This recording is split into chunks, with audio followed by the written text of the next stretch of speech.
Good stuff. Good stuff with Brian Knight talking Clemson football. Of course, the Tigers, if you didn't catch it, lost to Ohio State by 21, not 31. So you still have the scoring margin on the Buckeyes. Yeah, I love how people are coming on here tonight on my channel. I think even a pigeon dropped off something at my front door today that said 4928. I was taking a dump today, got a tweet from a number I don't even know, 4928. It was like, my God, please. My mom called me up, told me that my grandfather's former PIN number, he's deceased, 4928. I'm like, this has got to stop. I mean, this is man, it was really rough. But I'm going to stir the pot a little bit here. Let's stir the pot here. Let's go for it. So let's look at the game. Came out, killed it. Trey Sermon put on a clinic. I said he wasn't J.K. Dobbins. He wasn't, but he came out and still did great things.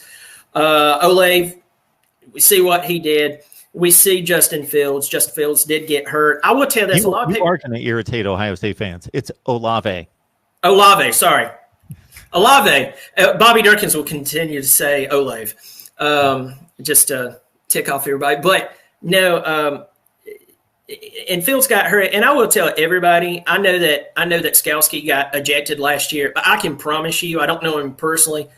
I really don't think the guy was playing dirty. I just think the guy leans in, he tackles, and sometimes your head goes down. And I know everybody's going to say foul and everything, but if you talk to people in the Clemson community, they'll tell you they know he's not a dirty player. He's actually a pretty laid-back cat. As to where there's other guys, they've done stuff in the past, I'd go, I question them because I've heard a few things about the personality off the field, so you could see them taking a cheap shot. I just think it happened. It was football, and so I hope Fields is not, hurt. That's one thing. I do question if they wanted to beat us so bad, and I don't blame them. I mean, they've had to live with what went on last year. They felt like they were, the game was stole from them from the referees. They feel they're tired of hearing about Trevor Lawrence running ball. Notice he didn't run the ball against them very well at all. They were coming for it. You could tell that was a point of emphasis for them.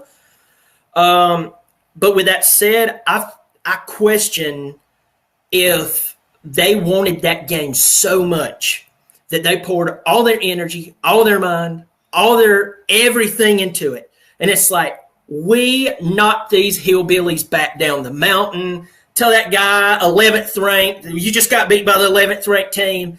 And it's like, yeah, and they're bumping fists. They're going, we're awesome. We did great things. And then they've got this short, about 5'9", 69-year-old man sitting off over in the corner drinking a bottle of scotch in the shadows going, boys, I've been here before. And he's sitting in Tuscaloosa, and he's watching the entire thing. And I'm going to tell you, man, it's hard to beat Nick Saban when he sees something like that, and he knows it's coming. Now, as soon as I say that, I was wrong about my team coming in and beating Ohio State, and God knows that will probably happen as soon as I say that. So I'm jinxing it, and y'all owe me a thank you. But I am just wondering if because I've seen it happen to Clemson, I've seen it happen to all the great teams. You've seen it happen to the Miamis when they were in really good shape. You've seen it happen to all the big teams.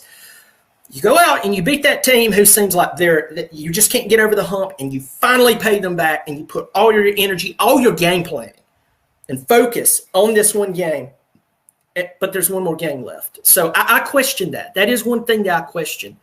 Will that happen? So I was schizophrenic the entire time, or bipolar, I guess you would say.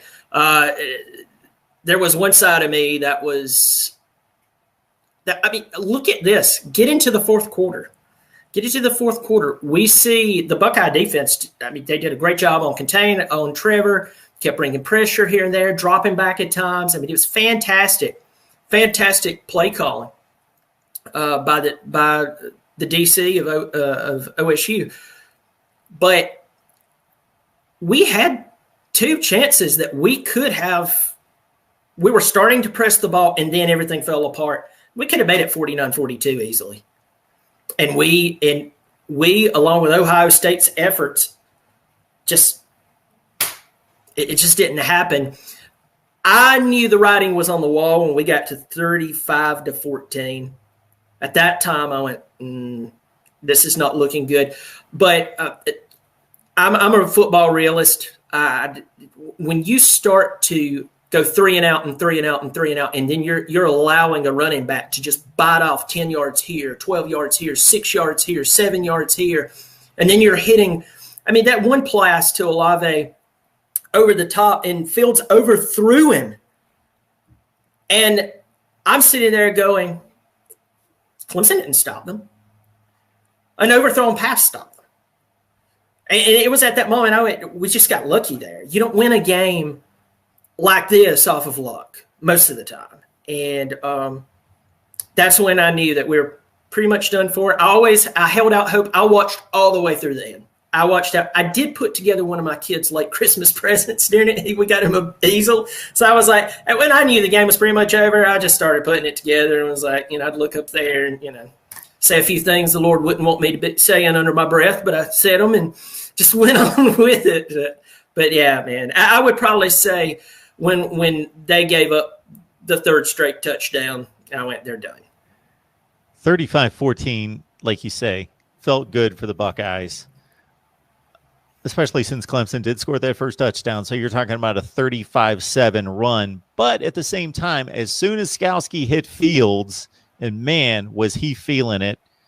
And I mean, as a passer, he was feeling it, but then he was really feeling it physically in the ribs after that hit. Just to watch him, I was thinking, oh boy, is this going to be a deal where they got a 21-point lead right now, but are they going to be like giving Trey Sermon like a 45-carry game with a backup quarterback trying to nurse a lead the entire second half? And this is not the team to do that with. This could be really interesting. But for Clemson to come out that first drive of the second half, I believe it was, put a touchdown on the board. It's now 35-21. There's a lot of football left.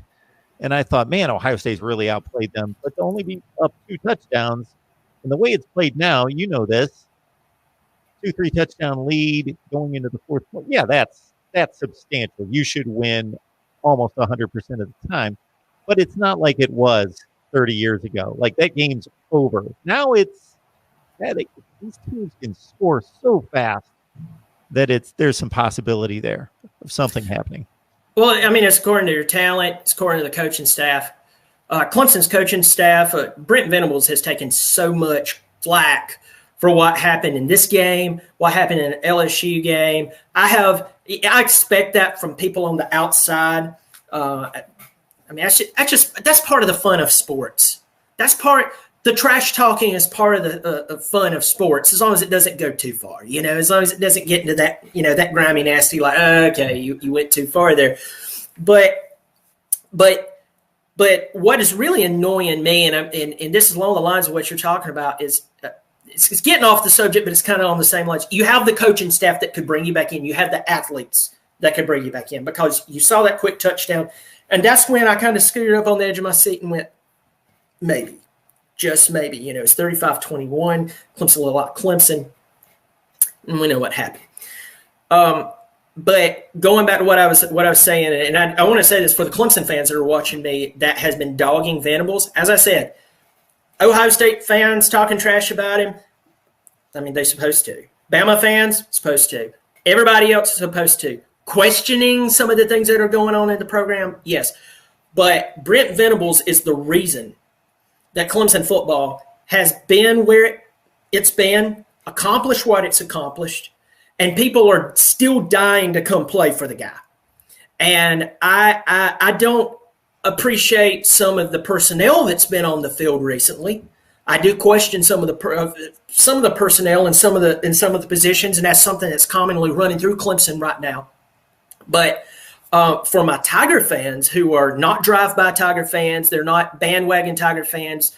They're like me, and they've been pulling for Clemson ever since they can remember. And the majority of our time pulling for Clemson has royally sucked up until Sweeney really took over.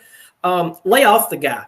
You didn't coach the team to prominence. This cat did. Leave him alone. There's nobody who wants to win more than him. He's being paid ungodly amounts of money to be a winner. And up until recently, he's done amazing. He's still doing amazing. You've just ran into, you have to grow as a coach no matter where you're at. I mean, we've saw Saban change the way he's coached over the past 5 years just on offense and allowing Sarkisian to do what he wanted to do and Kiffin to do what he wanted to do.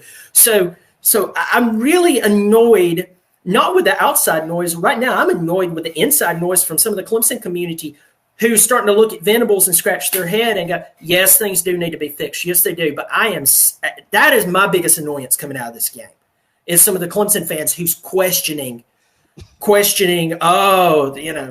it's like, shut up already, man. I mean, this guy is giving us a dynasty status. Leave him alone. Leave him alone. Now, if he starts to stink it up over the next few years, and it looks like he's not even trying, okay, we got a conversation. But, stop. This is nonsensical, man.